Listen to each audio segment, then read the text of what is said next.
장 15장 35절로 58절까지입니다. 15장 35절로 58절까지 교독해서 읽겠습니다. 누가 묻기를 죽은 자들이 어떻게 다시 살아나며 어떠한 몸으로 오느냐 하리니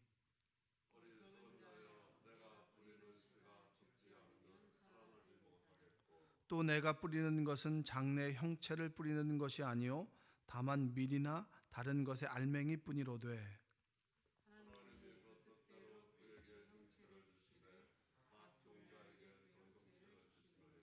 육체는 다 같은 육체가 아니니 하나는 사람의 육체요 하나는 짐승의 육체요 하나는 새의 육체요 하나는 물고기의 육체라.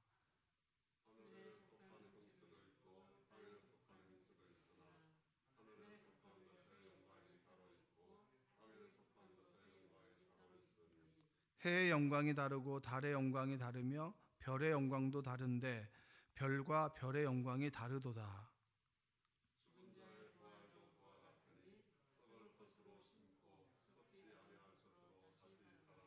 욕된 것으로 심고 영광스러운 것으로 다시 살아나며 약한 것으로 심고 강한 것으로 다시 살아나며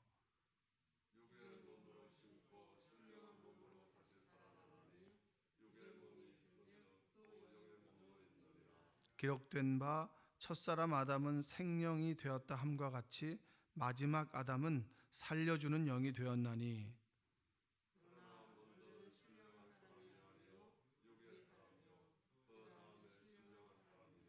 첫사람은 땅에서 났으니 흙에 속한 자이거니와 둘째 사람은 하늘에서 나셨느니라.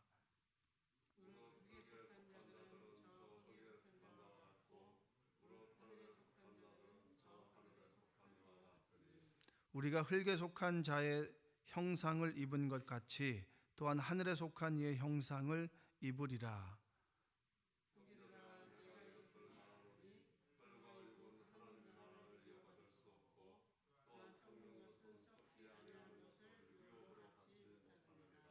보라, 내가 너희에게 비밀을 말하노니 우리가 다 잠잘 것이 아니요 마지막 나팔의 순식간에 홀연히 다 변화되리니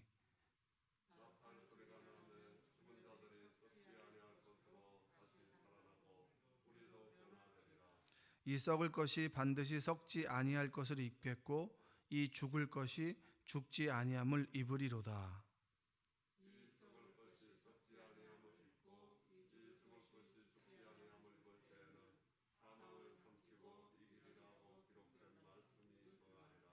사망아, 너의 승리가 어디 있느냐?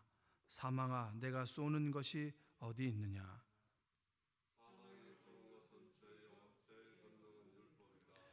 우리 주 예수 그리스도로 말미암아 우리에게 승리를 주시는 하나님께 감사하노니 그러므로 내 사랑하는 형제들아 견실하며 흔들리지 말고 항상 주의 일에 더욱 힘쓰는 자들이 되라. 이는 너희 수고가 주 안에서 헛되지 않은 줄 알미라. 아멘.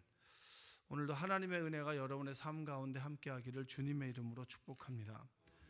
리처드 범브란트 목사님이 그리스도인들을 두 부류로 나눴습니다. 두 가지 부류로 나눴는데 첫 번째는 정말 하나님을 믿는 사람, 그러니까 정말로 하나님을 믿는 사람과 두 번째는 자기가 하나님을 믿는다고 믿는 사람, 두 부류의 사람들이 있습니다. 그러니까 정말로 하나님을 믿는 사람이 있고 내가 하나님을 믿는다라고 믿는 사람이 있다는 거예요. 여러분들은 다 전자이시죠? 그렇죠? 코로나 시기를 지나면서 이게 선배 목사님 말에 의하면 최근에 요 몇 년 사이에 기독교 대한 장로회 기장교단이 21만 명입니다. 21만 명인데 감리교회가 기장교회 교단만큼의 인원이 없어졌다 이렇게 얘기를 합니다. 그러니까 그만큼 사람들이 줄었다라고 얘기를 하는 거죠. 장로교는 아마 더 많을 거예요. 교단 자체가 크기 때문에. 교단마다 코로나 시기나 그다음에 과거 여러 가지 이유 때문에 교인들이 줄고 있고 교회가 이제 문을 닫아가는 그런 상황 속에 있습니다. 그걸 비관적으로 우리가 볼 필요도 있지만 조금 더 깊게 생각해 보면 어려움 앞에 정말 예수를 믿는 사람이 누구인가라고 하는 또 질문을 할 수가 있는 거예요. 그러니까 어려운 상황 속에서 내가 정말 예수를 믿는 사람들은 남아 있을 것이고 또 예수를 믿지 않는 사람들은 어떻게 보면 교회를 떠날 수도 있는 겁니다. 그럴 때 우리 고민은 무엇인가? 예수를 하나님을 믿는다라고 믿는 사람들을 얼만큼 하나님을 믿게 할 것인가가 저에게 있어서는 고민이고 그리고 교회를 바라보는 그런 저는 입장입니다. 그러니까 여러분들이 하나님을 믿는다라고 믿는 사람이 아니라 하나님을 직접 체험하고 그리고 하나님을 정말 나의 하나님으로 고백하는 여러분들이 되길 원합니다. 하나님은 아는 게 아니잖아요. 그러니까 이 성경에 나오는 안다라고 하는 말은 이 터치를 얘기합니다. 터치, 체험, 만났다. 그런데 우리는 자꾸 지식 속에서 어떤 좋은 강의를 듣듯이 하나님을 알고 하나님에 대한 지식을 쌓으려고 하지만 하나님에 대한 지식은 좀 몰라도 분명한 것이 내가 하나님을 오늘 만났고 하나님께서 나의 삶을 인도해 가시는구나. 예수 그리스도가 나의 구세주가 되시는구나 라고 하는 것을 알면 그 알미 내 삶을 바꾸어 준다라고 하는 겁니다. 여러분들이 그러한 믿음을 갖게 되시기를 주님의 이름으로 축복합니다. 자, 예수님을 믿는다라고 할 때는 크게 두 가지로 말씀드릴 수가 있습니다. 예수님께서 나의 죄를 위해서 십자가에 죽으셨다 이겁니다. 십자가의 죽음. 근데 죽음이 죽음으로 끝나면 우리가 예수님을 구세주라고 믿을 필요가 없어요. 죽음이 생명으로 변화될 때 우리는 그분을 예수 그리스도라고 우리가 고백합니다. 그러면 십자가에서 예수님께서 나의 죄를 위해서 죽으셨다 라고 하는 것과 또 한 축이 뭐냐면 그분께서 다시 부활하셨다라고 하는 겁니다. 따라서 해볼게요. 예수님께서 부활하셨다. 사실은 우리 어렸을 때부터 교회를 다닐 때부터 이 얘기를 너무 많이 들어서 이게 감동이 별로 없습니다. 감동이 없는 사람이 여러분과 우리들밖에 없겠어요? 고린도 교회 사람들도 똑같습니다. 부활 신앙이 정말 중요한 것인데 이들은 질문을 갖고 있었습니다. 부활의 몸은 도대체 어떤 몸이냐는 거예요.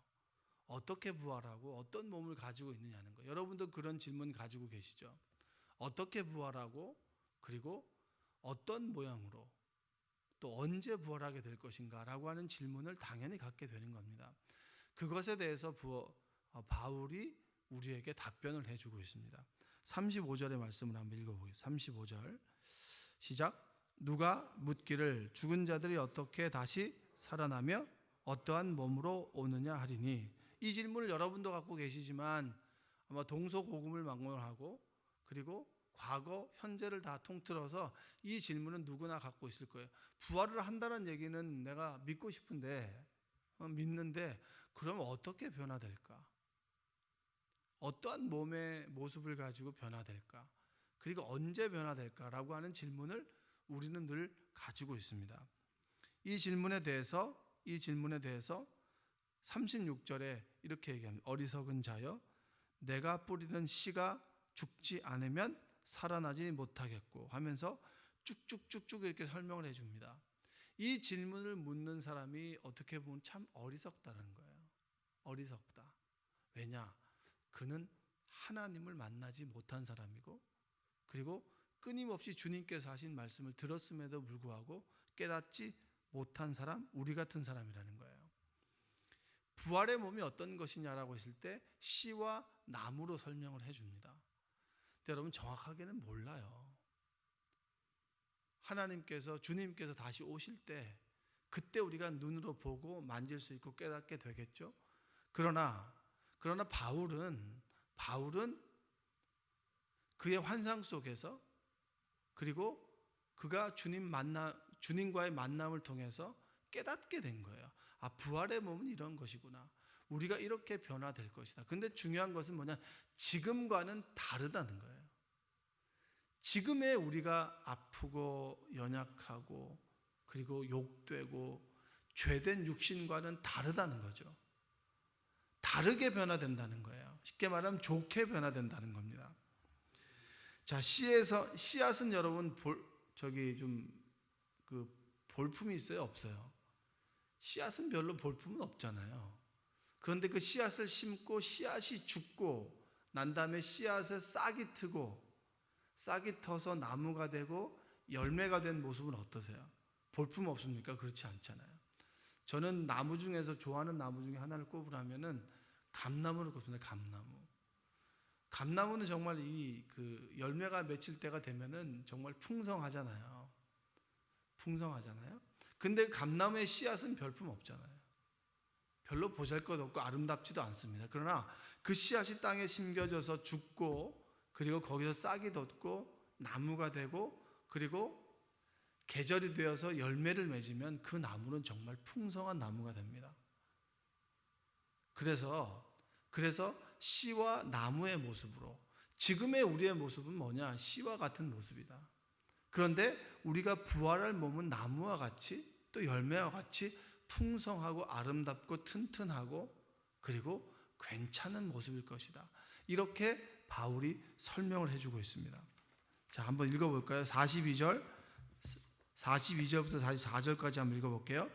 죽은 자의 부활도 그와 같으니 썩을 것으로 심고 썩지 아니할 것으로 다시 살아나며 욕된 것으로 심고 영광스러운 것으로 다시 살아나며 약한 것으로 심고 강한 것으로 다시 살아나며 육의 몸으로 심고 신령한 몸으로 다시 살아나나니 육의 몸이 있은즉 또 영의 몸도 있느니라. 중요한 것은 뭐냐면 우리의 지금의 육신은 썩는 것입니다. 썩을 것이죠. 그래서 우리는 썩기 전에 뭐 합니까? 태우잖아요. 태우면은 우리는 살 이런 것들은 남지 않고 뭐가 남죠? 뼈만 남습니다. 뼈를 갖다가 이제 믹서기에 갈아가지고 이제 고운 그 뼈가루를 납골 하잖아요. 납골함에다 넣고 납골하지 않습니까? 그 납골함이 또 썩지 않도록 이렇게 잘못 진공 포장하고 이렇게 하는데 우리는 썩을 육체를 가지고 있다. 그리고 우리의 육신은 참 욕되다. 죄 가운데 살아간다. 늘 아프고 그리고 또 연약하다. 우리의 몸은 이렇다라고 하는 거예요. 근데 부활의 몸은 뭐냐? 부활의 몸은 썩지 않는다는 거예요. 썩지 않고 그리고 욕된 우리 육신이 아니라 영광스럽다. 어떻다고요? 저는 이 말씀을 계속 묵상하는데 굉장히 좀 너무 기뻤습니다.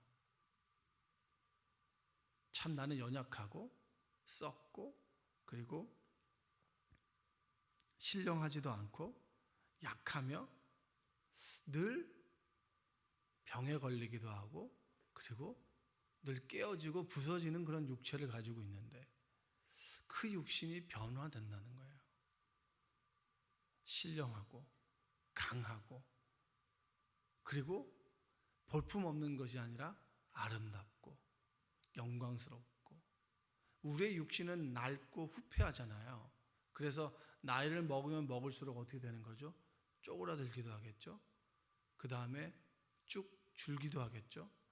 제가 이제 키를 재보니까 0.5cm가 줄었어요. 그래서 0.5cm가 줄었다 그랬더니 옆에 있는 집사님이 자기는 컸는데 이러면서 그게 위로인지 뭔지 모르겠는데 자기는 벌써부터 줄면 어떡하냐고. 준 지는 꽤 됐는데 이게 조금씩 이렇게 우리가 좀 굽잖아요. 그렇죠? 굽으면서 키도 좀 줄고 그리고 어떤 분은 뭐 크기도 하겠지만 대부분 사람들은 줄지 않습니까? 우리 육신이라고 하는 것이 정말 계속 폈다가 20살을 기점으로 계속 져가는 거 아닙니까? 그래서 근데 우리 육신과 다르게 부활의 몸은 그렇지 않다는 겁니다. 영광스럽고 신령하고 썩지 않고 강하고 부활의 몸이 뭐 병에 걸릴까요? 상처가 날까요? 그렇진 않겠죠? 그런 몸을 우리에게 주신다. 그게 얼마나 기쁘고 감사하고 기대가 되느냐. 여러분 기대가 되지 않습니까? 지금의 나의 모습은 그래요. 백세 철학자 김영석이라고 하는 그 철학자, 연세대 자였던 그분이 요즘에도 왕성하게 강의 활동을 하십니다. 그분이 C채널에서 무슨 어떻게 예수를 믿을 것인가, 예수를 왜 믿어야 되는가, 이런 주제를 가지고 그 강연을 했습니다. 제가 강연을 들었는데요. 그 내용 중에 정말 제가 인상에 남는, 기억에 남는, 가슴에 새겨진 그런 구절이 있어요. 뭐냐면, 몸은 자꾸 이렇게 굽어가고 줄고, 그 다음에 몸은 점점 늙어가는데 마음은 그렇지 않다는 거예요. 그래서 언제 철이 드느냐, 자기가 생각해보니까 한 100세를 살아보니까 50도 철이 덜 든다는 거예요. 언제 철이 드냐면 60 정도 되니까 이제 철이 좀 들기 시작한다는 거예요. 그러니까 그러면서 뭐라고 얘기했냐면 내 마음은 그대로라는 거예요. 근데 육신이 자꾸 늙어서 마음이 육신을 짊어지고 살아간다라고 얘기해요. 달팽이가 달팽이 집을 짊어지고 가듯이 내 마음이, 내 정신이 그대로인데, 어떻게 보면 더 젊어지는데 그것이 내 육체를 짊어지고 가는 삶이 우리의 삶이다라고 얘기를 하는데, 제가 그 구절이 너무 좋은 거예요. 너무 이게 묵상이 되는 거예요. 어떻게 보면 여러분들은 20대나 그리고 왕성하게 활동했을 때 그 마음과 그 정신 그대로일 수 있습니다. 근데 우리 육신은 점점 더 아프고, 그리고 50견에 또 병원에 가기도 하고 수술하기도 하고 하면서 점점 더 아프잖아요. 부활의 몸이 만약 그렇다면 어떻게 하죠? 얼마나 좋을까요? 짊어지고 가는 우리의 마음과 같은 몸으로 우리가 다시 변화된다면 얼마나 우리가 기쁘겠습니까? 주님께서 재림하실 때에 하나님의 나라가 임할 때 지금 현재의 몸이 아니라는 거예요. 죽은 사람이 어떻게 되느냐? 죽은 사람의 그 몸도 우리의 눈에 볼 때는 사라진 것일 수도 있지만 씨앗 같은 것이 있어서 그것이 분명히 주님이 다시 오실 때 홀연히 변화된다라고 얘기를 하잖아요. 육에 속한 몸이 아니라 하늘에 속한 형상으로 변화된다. 할렐루야. 이게 얼마나 여러분 위대한 말씀입니까? 이게 예수를 믿는 우리에게 해당되는 말씀이잖아요. 우리도 언젠가 인생의 마지막 순간에 하나님 나라에 가게 되고, 그리고 주님과 동행하다가 주님께서 이 세상의 심판주로 다시 오게 될 때 온전한 몸으로 변화된다. 내 육의 몸이 온전한 몸으로 변화된다라고 하는 그 기대, 소망, 그것이 얼마나 우리를 가슴 뛰게 만드나요? 자, 50절의 말씀 읽어볼까요? 49절, 우리가 흙에 속한 자의 형상을 입은 것 같이 또한 하늘에 속한 이의 형상을 입으리라. 하늘에 속한 이의 형상이 정확하게 어떤 모양인지, 어떤 재질로 되어 있는지는 모릅니다. 그러나 중요한 것은 뭐냐? 하늘에 속한 형상으로 우리가 변화될 것이다. 이것을 믿는 것이 예수를 믿는 거예요. 할렐루야. 예수를 믿어서 죄의 사함을 얻는 것만이 아니라 내가 주님께서 다시 오실 때 이 세상에 내가 먼지처럼 사라지지만 그 먼지의 티끌 하나가 온전히 하늘의 형상으로 변화될 것이다. 이것이 바로 바울이 우리에게 주는 복음 중의 복음입니다. 50절 읽어볼까요? 형제들아, 내가 이것을 말하노니 혈과 육은 하나님 나라를 이어받을 수 없고, 또한 썩는 것은 썩지 아니하는 것을 유업으로 받지 못하느니라. 우리는 부활의 몸으로 온전히 변화될 것이다. 썩을 몸을 받는 게 아니다. 신령한 몸으로 하늘에 속한 자의 형상으로 변화될 것이다. 이것을 믿는 여러분 되시기를 주님의 이름으로 축복합니다. 믿는 여러분들 아멘? 예. 그리고 주님께서 다시 오시는 순간, 이 순간이 호련이라고 얘기를 했어요. 저는 이렇게 표현하고 싶어요. 찰나의 순간. 그 순간이 얼마나 길지, 우리가 어떤 시간의 단위로 쟀을 때 지금 시계에서 말하는 1초, 2초 요 형상이 아닐 거예요. 어떤 사람의 1초는 길고요, 어떤 사람의 1초는 짧습니다. 그 순간이 얼마나 길고 짧을지는 모르겠지만 그 순간은 정말 눈 깜짝할 사이에 지나갈 거예요. 그 시간에 우리가 변화될 것이다. 근데 우리 찰나의 그 순간은 압니까? 모릅니까? 모릅니다. 지금 코로나로 인해서 지금 유럽이나 이런 곳에 다시 봉쇄가 될 것이다 라고 할 만큼 코로나가 정말 기승을 부리고 있습니다. 우리나라는 그래도 감사하게도 잘 통제가 되어서 가고 있지만 유럽이나 이런 곳은 정말 통제할 수 없을 정도의 걷잡을 수 없는 사태를 지금 맞이하고 있는 거예요. 그것이 부활의 전조일 것이다.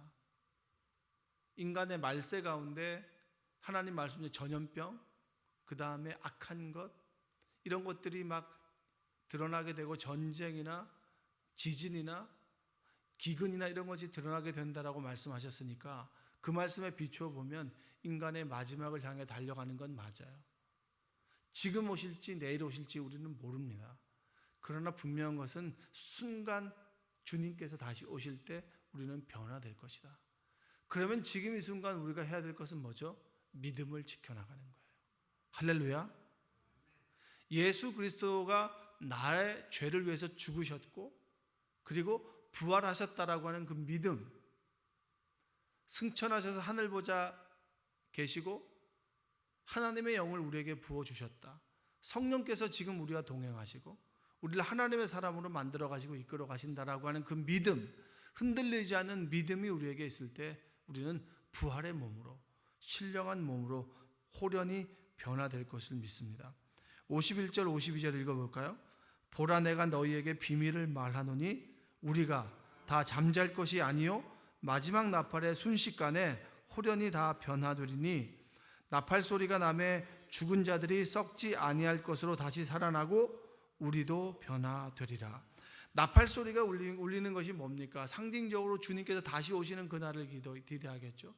천구 천사들이 군대들이 나팔 소리를 부르며 개선행진을 하듯이 주님께서 다시 오실 때 나팔 소리가 울리게 될 때 우리가 호련히 변화될 것이다. 신령한 몸으로 변화될 것이다. 이것이 우리의 믿음의 고백이에요. 이 믿음의 고백이 왜 좋은 줄 아십니까? 이 믿음의 고백 때문에 오늘 하루를 우리가 값지게 살아갈 수 있고 주님 말씀대로 살아갈 수 있고 오늘 하루를 진정성 있게 우리가 살아갈 수가 있습니다. 지금의 이 예배가 값진 예배가 되고 지금의 이 순간이 정말 소중한 순간이 되며 지금의 기도가 정말 우리에게 행복한 기도가 될 수 있다라고 하는 것, 그것이 뭡니까? 나팔 소리가 나매 호련히 우리가 부활의 몸으로 변화될 것이다. 여러분, 이 아름다운 이 믿음의 고백, 이 사실 때문에 수많은 이단들이 생겨났잖아요. 언제 올 것이다. 언제 올 것이다. 여러분, 부활 앞에 서게 될 때 창조주와 피조물은 명확하게 구별됩니다. 이 말씀 앞에서 변화시키는 사람과 변화될 사람들이 구분되듯이, 그리고 변화되는 사람과 변화되지 못하는 사람이 구분되듯이 우리는 분명히 피조물과 창조주의 차이를 알게 돼요. 우리가 하나님을 믿으면서 느끼게 되는 게 뭡니까? 아, 나는 피조물이구나. 나는 하나님이 필요하다. 따라서 해볼까요? 나는 하나님이 필요하다. 여러분, 이 말씀이 우리에게 주는 의미가 뭘까요? 이 부활의 신앙이 우리에게 주는 의미가 뭐겠습니까? 지금 덥고 부활만 향해 달려가자. 부활의 신앙을 믿는 사람은 지금 이 순간이 너무나 소중합니다. 지금 사랑하는 사람들이 너무나 귀하고요. 지금 나에게 주신 가족이 너무나 귀합니다. 더 사랑하고 더 값지게 살아가고 더 의미 있게 살아가고 더 하나님 주신 말씀 가운데 바로 서고 지금 이 순간이 너무나 소중한 거예요. 그게 바로 부활 신앙을 가진 우리의 모습일 줄로 믿습니다. 신앙은 뭡니까? 믿음은 뭡니까? 믿음은요, 지금 보이는 세상이 다가 아니라는 거예요. 사람들은 눈에 보이는 것만, 지금 잡을 수 있는 것만 즐기며 살아가자라고 하지만 신앙생활은 뭡니까? 보이는 것 넘어 보이지 않는 하나님이 계시고 보이는 것 넘어 보이지 않는 세계가 분명히 있다. 하나님의 나라가 있다, 오고 있다라고 하는 걸 믿는 거예요. 여러분, 지금 주어진 삶 속에서 우리가 지금 해야 될 것이 뭘까요? 마음껏 사랑하십시오. 하나님께서 나에게 주신 값진 사명을 진정성 있게 감당하십시오. 지금 가지고 있는 것에 목매는 삶이 아니라 지금 가지고 있는 것을 드리고 나누십시오. 하나님께서 분명히 셈하시는 분이라고 말씀을 드렸습니다.